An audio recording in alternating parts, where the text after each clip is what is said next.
welcome everybody to another exciting edition of Ignite Humanity Live. I'm your host, Lady JB, and I'm here to ignite your life, ignite your ideas, ignite your possibilities, and truly ignite your ability to ignite others. And there's lots going to be words ignite today, so get ready and get settled because we are talking about ways to ignite humanity. Each and every one of us can move the needle on. The difference is that we can do in humanity. Now think about that. You have the power to ignite someone else's life, but it always has to start from within. And from within is what I like to call your unique IP, that intellectual property that belongs to completely you. Nobody else has your IP. You have a story, you have a journey, you've been through a process, you've done things that nobody else has done before, and that makes it, well, not done before, but done your way. And that makes your unique IP all yours. And that means you have a recipe and a cauldron, and you have the capabilities to share in a way that other people are going to hear uniquely from you. Now, I'm here to just be the catalyst, the cauldron, the custodian of igniting humanity, and I'm bringing people to you to learn from ways that they have ignited humanity through their powerful stories. Now, we're here in Los Angeles live talking about ways to ignite humanity, some with amazing people that have come down to spend some time with me and just share, be in this room, in this studio to talk very passionately about how they are igniting humanity. And they want to just drop a little seed of goodness into your heart and into your mind on how you can also ignite humanity. It's not that hard, really. It sounds big, I guarantee you. It's not as difficult as we think. We all have a story, a very unique story, as I said right at the beginning, something that only you have been through. And your story actually is the medicine for somebody else's sickness, somebody else's illness, somebody else's stinking thinking. You have the recipe and the medicine for that because you have already been there. You've been through the journey. You've gone through the trials and tribulations, and that is going to allow you to pull them forward and ignite them in ways that they can do things differently.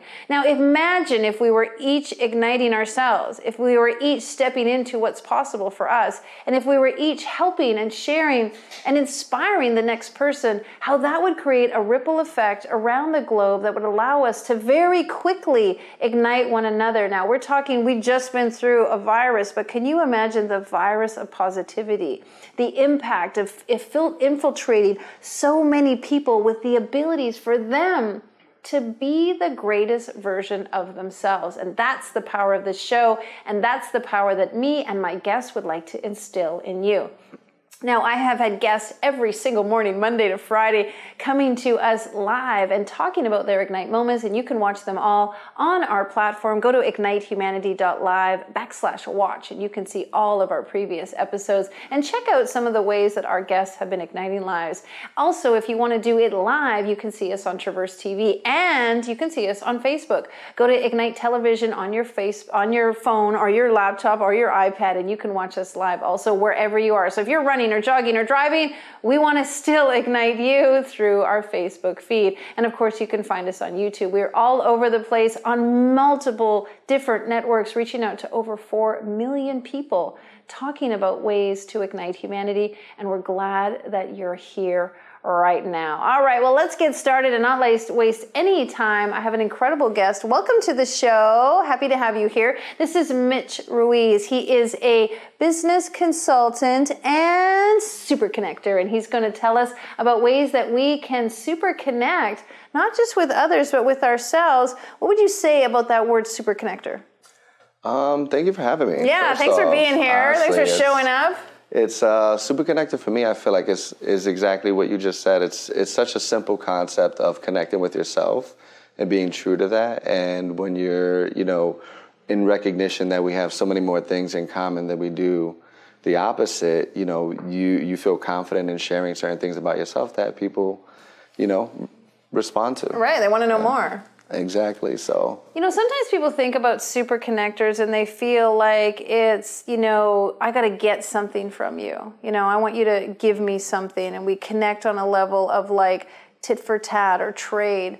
I think super connected, and I've seen you do this in the times that we spent together, it's really about giving, it's really about offering, it's really about doing it a little bit from a selfless place. And I know a lot of people are like, no, everybody wants something, but I want you to share that idea that we can connect each other and not necessarily need an immediate result for ourselves or even a monetary result. Correct. I mean, because the thing is that when you realize the true wealth is in the relationships that you have, your network is your net worth.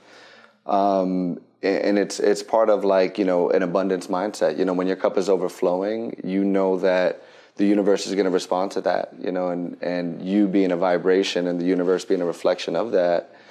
Even if, let's say, you're not in the most advantageous financial circumstance, if you have an abundance mindset and you know that it's going to come back to you, it's kind of like trusting oxygen. If you expel out your oxygen, Right. Do you believe that you're going to get that, back into your lungs? Right, exactly. If I give you my oxygen, am I going to get none back? Correct. So it's like a trust fall, like a theory of that you have to practice. I feel like your relationship with the universe and the notion of giving to receive, because it's a big notion, and there, of course, you use the analogy when you fill your cup, there's lots left over from the saucer. But talk a little bit about that, because sometimes people are trying to serve from the saucer, but the cup is not full. And it's going to be like that sometimes. And I feel like for me personally, if I look back and reflect and I think of, everybody being in your life for a purpose, whether it's for a season or for a lesson or, for the long reason. haul. Right. And, there's times where like you go through valleys. I feel like in order to show you, who really is in your corner and those people that you can really rely on. And then, when you go back into your abundance, if you're trusting those mechanisms of the universe, it's really going to come back to you and allow you to appreciate it, I feel like. I like this because I have an analogy. I love to cycle, and, everybody likes to go downhill. They like that, woo, but when they're a cyclist. But in life, nobody wants to go downhill. Everybody wants to just be on the climb. Well, when you're a cyclist, the climb isn't always easy. The climb is somewhat difficult. So in life, we want it to be easy. We want the excitement of going up, and we don't appreciate the down, because in the down, we're also learning. Would you agree? Agreed. Absolutely. I mean, it's if you can become grateful in the difficulty of, low gear, steep hill, you can then appreciate the, high gear as you're, got your zinging arms up. Down. Exactly. So, I mean, it's a mindset thing. It's completely a mindset thing. I think that, for me at one point, it was a choice of suffering or suffering. You know what I mean? And it's like... Talk about that. That's an interesting point. Suffering or suffering. Yeah, because it was like if you're born without the tools or resources or, self-associations of things that feel right, which are positivity and growth, in my opinion, there's a lot of people who are attached to the negativities in life and I was a self-fulfilling prophecy almost, you know what I mean? Like you almost expect negative things to happen to you.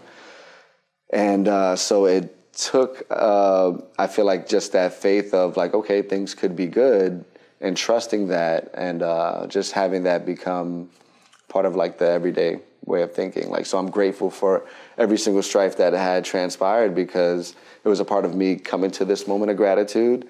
And, even the little things, are big things, because you remember at one time like that you were praying for the things that you have now. Right.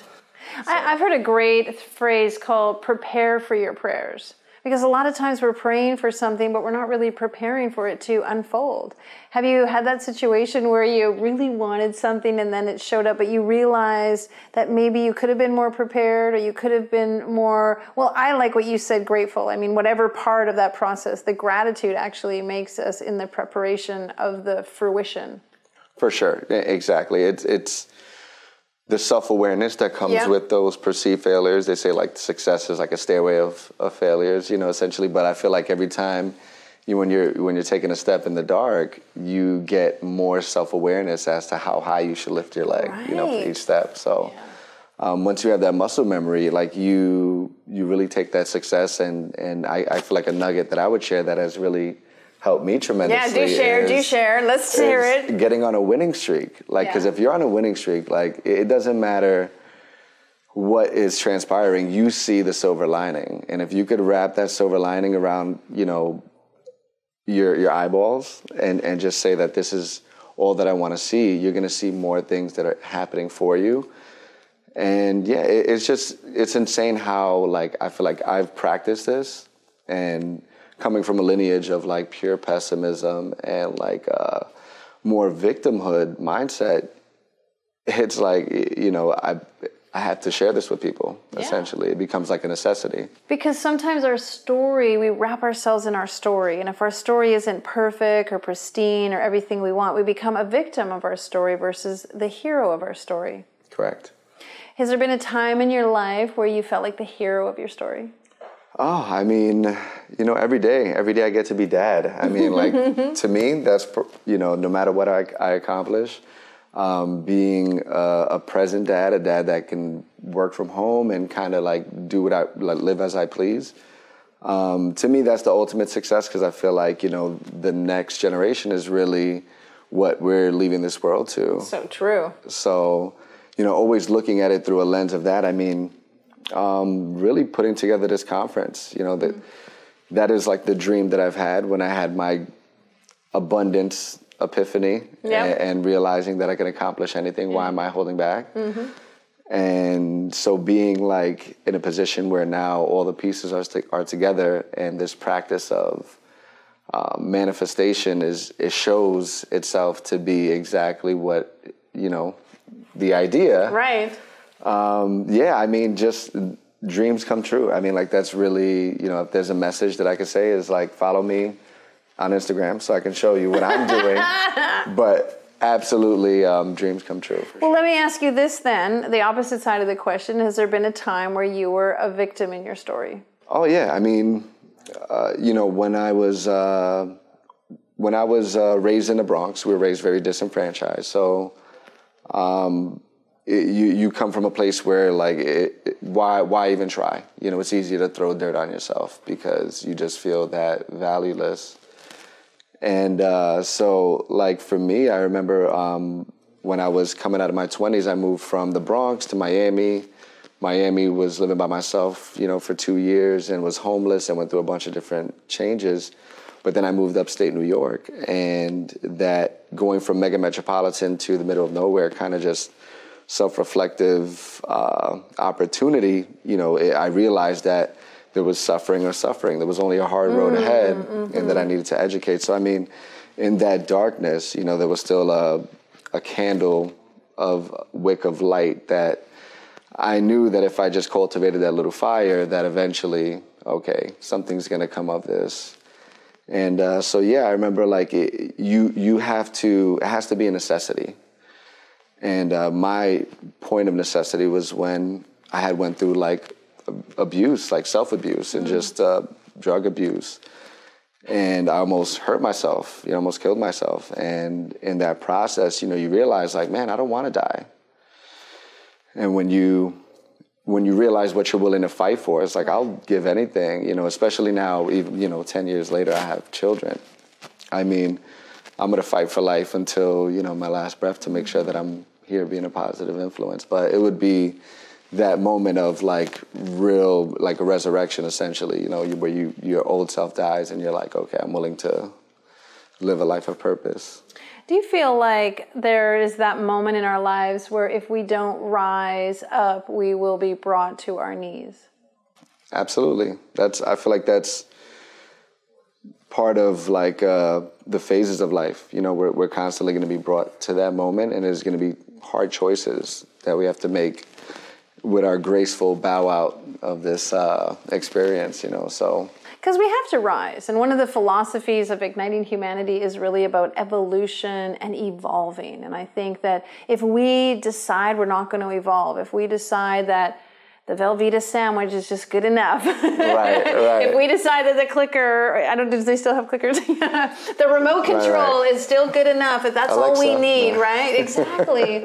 If we don't decide to evolve, I feel like the universe will smack you upside the head and wake you up. Correct. And a lot of us are feeling like we've got the smack, but we feel like it was unfairly done to us. And yet we were the ones who were just sort of allowing everything to just be stagnant, or we weren't really evolving or rising up to our greatest potential. And I know that you and I probably both have been through situations where in our darkest moments, in those times we were on our knees, that was the beginning of the rise. Correct. I mean, immaculately said, truly. And if there's anybody listening that's going through those moments, you know, it sounds crazy almost to think that, man, I could just think these different things and I can have these internal wrestling matches and say that, you know, even though emotionally, logically, if I'm thinking abundantly, even though everything externally is evidence of the opposite, that could change my life. And the reality is that, you know, there's constant abundance surrounding us in every opportunity.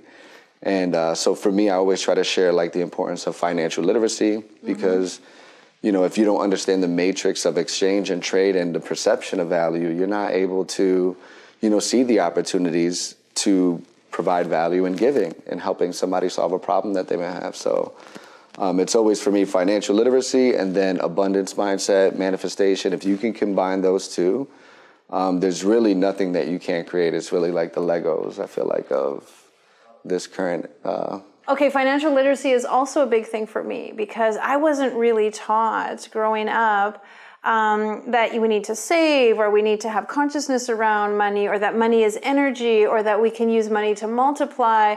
I actually grew up with very affluent parents, thank you parents, but at the same time, they rode the roller coaster of, I mean, there were times when life was really good, and then it was really scary, and then it was really great, and then it was like, and so as both my parents are entrepreneurs, and so that financial wave inflicted or instilled in me a certain understanding about financial literacy. What would you say to somebody who's been through the roller coaster of the highs and lows, or even the people who are feeling the flat line of, I just can't get the blip going in my financial success? I mean, it could be, you know, there's different philosophies I feel like that people take on finance, and it really depends on, one, your risk tolerance, you know, being self-aware of that. And I say that, you know, obviously this isn't financial advice. But, this is spiritual advice. This is spiritual advice. Energetic advice. Energetic sharing. Exactly. And so it's becoming self-aware, I feel like, of... you know, my philosophy personally is always, I can make more money. You know, it's not about saving. Let me not like buy the latte. Let me not. Right. Because I feel like that automatically puts me in like a state of regression. Exactly. Yeah, like, you're not expanding, you're contracting. So I try not to contract unless completely necessary. But leverage is one. I mean, if you can figure out a way of leveraging relationships, or leveraging the two opportunities and working yourself in the middle, I feel like that's really the essence of consulting, is understanding who needs who and whose personalities can meld, and then figuring out contractually how do you get a piece of that market share that you're... It's a great idea. I mean, consulting in regards to, like you're saying it from a business, I'll just pull it over here on the other side of the fence. When it comes to connecting with other people and igniting humanity, those same principles apply. How can we both have that win-win? I've talked about that before, and I know you probably have the win. I like the triple win. You're probably doing the 10x win.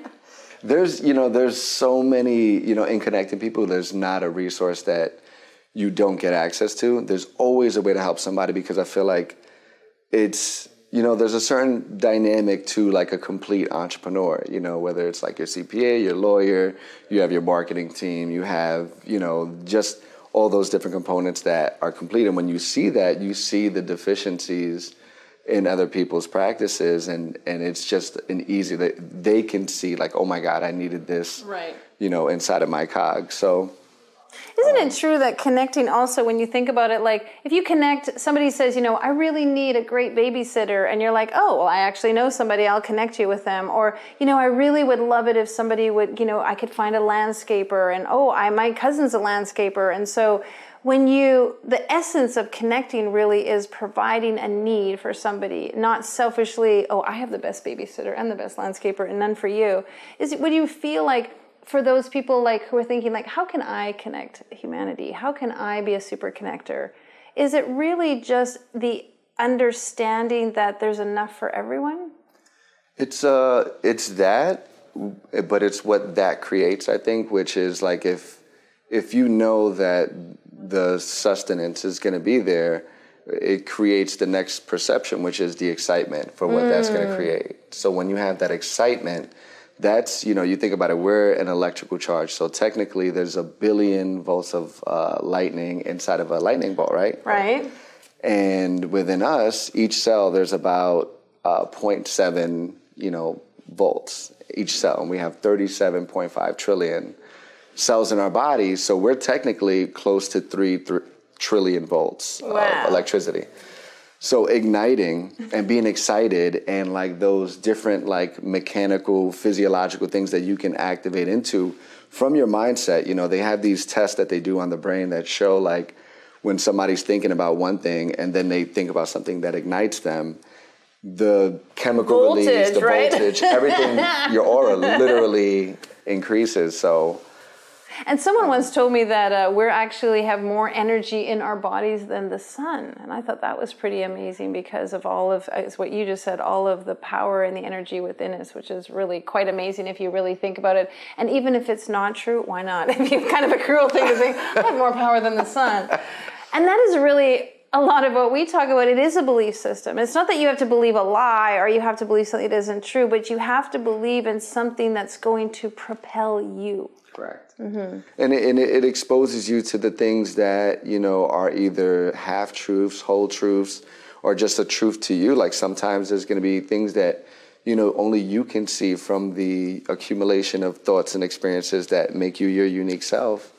And trusting that, it's like, there's times that I've had those moments where like, I really believe this and nobody around me can support it emotionally. And then I get the result. And then that is the true, truth teller.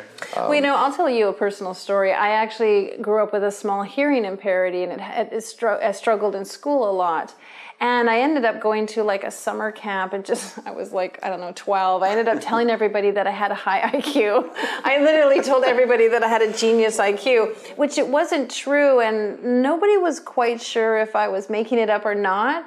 But the truth is that it actually helped me get over the stigma that I had a learning disability or that I couldn't do what the other kids were doing. Because I told myself that I had a genius IQ, that I had a genius thinking, not necessarily by the numbers in school, but just that I wanted to start thinking differently. I wanted to think like somebody who had the power to make change, even though I had what was considered a disability. And even though I didn't do good in school, my belief system at a young age sort of pushed me up and allowed me to go along the trajectory of something different for me. And I think you and lots of people were doing that. It's not that we're lying to ourselves, it's that we're empowering ourselves with a new idea of what we're capable of. And we're capable of a lot. The beauty of what you just said is that, there's so much truth behind our self-dialogue. And, it's to say, the person, who says they can and that they can't are both correct. Correct. And so, if the other one is true, absolutely, we could completely secede to a perception of inferiority, and say, oh, we are incapable. But when we say the opposite and we acknowledge the fact that we are and we do those things, it just, for me personally, and I'm sure for you, you would agree as well, is that anybody can tap into this idea with that faith of the seed that's already pre-existing coming to blossom. And what we're sharing here essentially is our testimony of overcoming that adversity in those moments where, the darkness seemed as if there was no promise of sun. But really that was just a germinating process of, realizing why we wake up every day, which is to serve. Absolutely. And funnily enough, that genius that I felt in myself somehow was passed down to my son, because when he was 8 and he was in hockey, he's like, Mom, I think I'm the best guy on my team. I think I'm the best skater on my team. And I remember another dad go, and I said, you are, son, you're amazing, you're fantastic, you're doing a fantastic job. And another dad said to me, why are you letting him think he's the best on the team? And I was like, why not? Why wouldn't I let him think he's the best on the team? At 8 years old, he's got to think that he's the best on the team, because guess what? There's going to be lots of time in his life where he's going to realize that maybe he's not the best on the team. But cultivating that belief system, really, I feel like more of us have to do it. You've got kids, I've got kids. Fostering that idea that you are the best on the team. Just keep showing up and keep doing the best you can, and that makes you the best on the team. Oh, so beautifully said. And you can take that one for your kids. Yeah, no, that's 100%. You know, I was recently in the jungle of Mexico, and a good friend of mine named Nick, he gave me this idea where it was like the third party suggestion. And he was like, you know, he was like, you could use that for your children, where, you know, you could say something like, you know, mom really knows that you're like really smart in math, you know, and like just like the third party. Mom told me how great you are. Yeah, and it just kind of puts that in their mind that they're hearing it like third party in a conversation that they weren't privileged to, and it instills that subconsciously that they're good or great. So a little secret that I thought was really resourceful, but. Well, you know, someone told me that you're really great. Did you know that? Someone told me how amazing you are.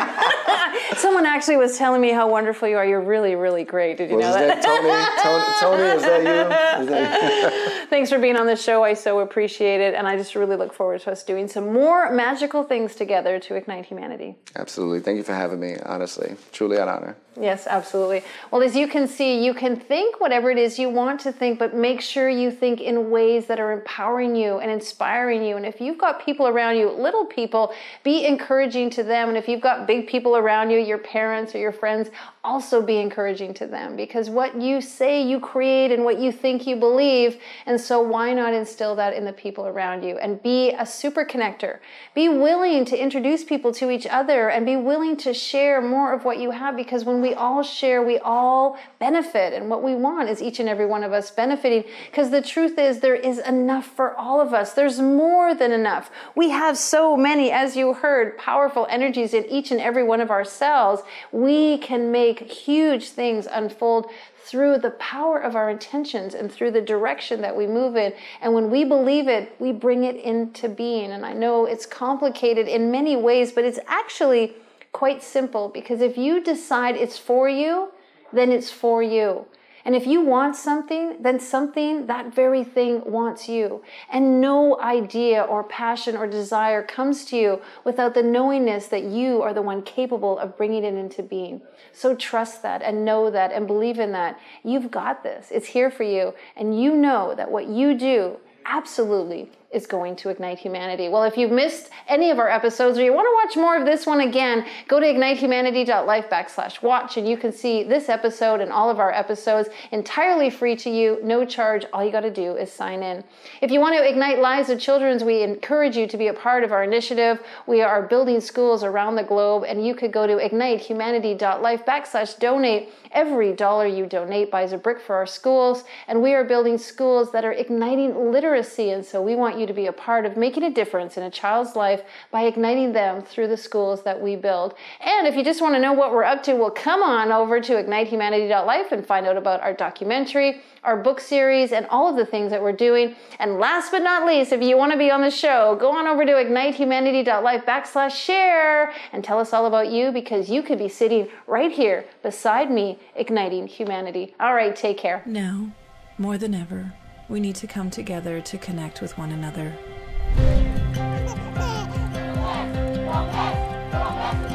We need to feel the truth in who we are and let go of everything that's happened in the past. We need to empower every person on the planet and awaken hearts, enliven souls, come together, laugh, play, rejoice, connect, create, and love.